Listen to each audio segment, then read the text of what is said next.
Hello, what's up, what's up? Magandang hapon. Once again, this is Popoy G. Meron tayong iba-vlog ngayon. So, magandang hapon mga dyan ay. So, once again, flex natin yung unit. Iisahin natin kung ano yung dinagdag ng customer at magkano yung kabuuang presyo ng unit natin. So, the unit guys is B64W, turbo, matic. Tapos naka-aircon na yung unit natin. The color of the unit is Kineton red. So, let's check the guys, yung mga additional ng client. So, yung client natin nag-GNI bumper. So, automatic pag mag-GNI bumper ka, additional yan ng client. And then naka-lead yan, yung Fendi running natin. Tapos yung fog lamp natin, H11 yan.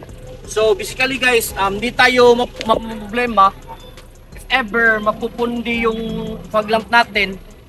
So, replaceable lang yung fog lamp natin. Tapos, ito naka chrome side mirror with signal light. Additional lang client to.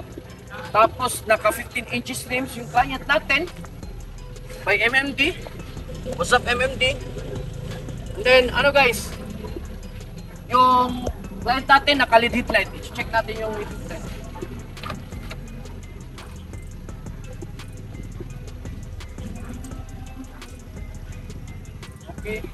Okay mga dyan ay tapos unit niya very minimal yung additional but maangas yung forma kasi naka dyan ay bumper yung front, naka dyan ay set yung client natin. Tapos kung nakikita nyo meron nakakabit na roof rail, additional din ng client to.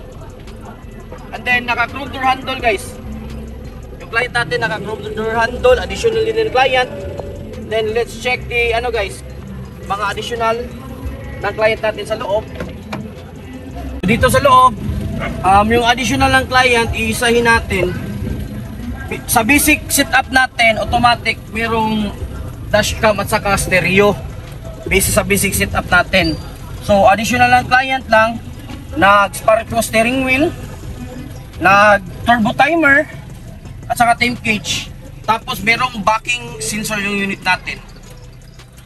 Very important talaga yung ganitong sensor, lalo na sa mga baguhang driver, dahil malalaman mo kung malapit ka ng mabangga. Check natin guys.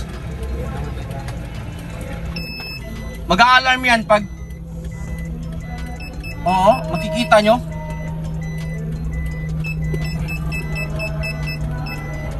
So, maganda talaga yung mga ganitong additional. In my own point of view lang mga dyan ay very basic na additional. Tapos very importante sa unit natin, temp gauge with voltmeter. Importante yan kasi sa temp gauge natin malalaman mo yung temperatura ng engine natin. Tapos at the same time malalaman nyo yung karga ng alternator at saka yung battery natin. Tapos yung turbo timer, since turbo yung unit natin, for example nagmamadali ka, ang basic talaga yan, pag turbo yung unit mo, huwag mong patayin agad. So, ito yung magagamit mo yung turbo timer. For example, kung late ka na sa trabaho, pwede mong patayin yung engine, naka-countdown lang yung turbo timer. Ito talaga importante yung turbo timer guys. Tapos, ito, dagdag forma, Sparco steering wheel. And then, check natin yung functionalities guys ng sliding natin. So, i-engage natin yung slide door push button.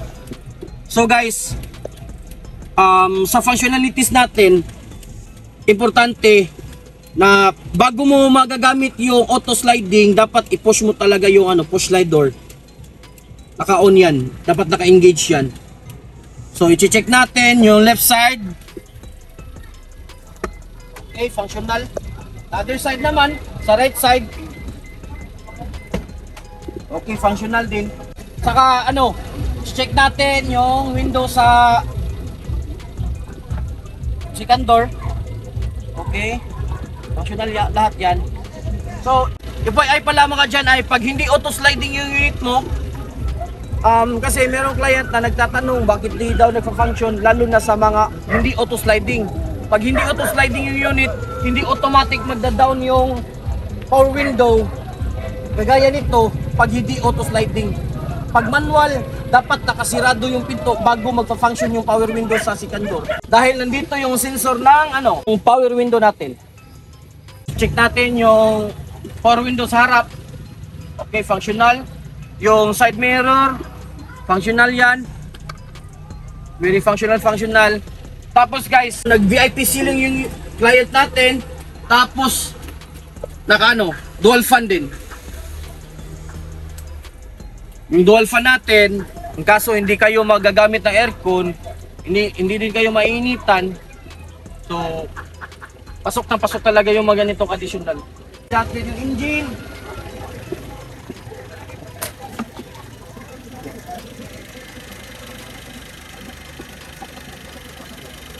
So, yung unit natin guys, naka PMS yan, bagong spark plug, tapos lahat kung anong dapat palitan, pinapalitan natin yan. Tapos nag-i-engine detailing kami bago i-release namin yung unit guys. So yung upuan sa likod, ma-adjust nyo to. Ma-adjust nyo to. Tapos, ito, you can fold the chair natin. Hindi yung madali lang.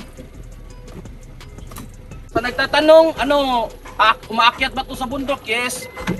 Tested na itong mga unit namin. Bago namin i-release yung unit namin, sine-check namin yan lahat. Tapos dito sa likod, naka-dyan ay running yan.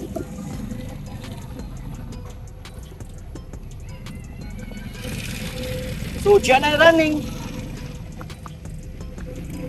Yung rear natin naka-running light. Tapos ito naman, meron naman ito sa Civic ito na turbo. Tapos naka-sporty spoiler yung unit natin. Pag sabi natin GNI set, automatic yan. Skirt, spoiler at saka bumper front at back. Tapos ito yung sensor ng backing sensor natin.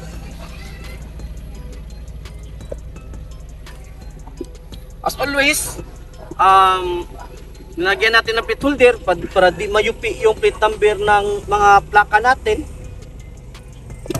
Actually, yung unit guys, meron tong back chair pala. So, you can see the back view, the full view back side. Malaki talaga yung space ng natin. Minivan natin. Kahit minivan lang siya, pwedeng pang pamilya, pwedeng pang business. For example, meron kayong ikikarga nito, bigas or kahit na pwede nyo ilagay dito, hindi mababasa. Tapos gusto nyo mag-camping, pwede din sa bundok, pwede nyo lagyan ng bed or airbed dito sa likod. So maganda talaga yung mga ganitong unit. Kaya patok na patok ito sa atin ngayon. Kahit surplus lang, ito guys, surplus siya, nire-recon namin, hindi siya brand new. Kaya minsan, don't expect talaga too much sa mga unit natin na mababalik talaga 100% lahat. Sliding, functional din. Okay. Tapos i-check natin yung engine. The other side.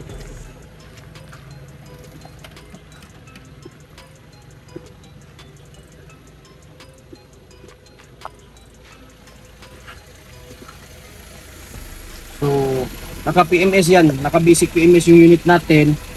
Guys, bagong tensioner, bagong belt. Tapos, nag-total body cleaning tayo. Ito yung total body ng unit natin. Yung PCB valve doon sa kabila, nilinisan natin. Yung air filter bago din. Para sure ball tayo, kahit long drive, hindi tayo maaberya.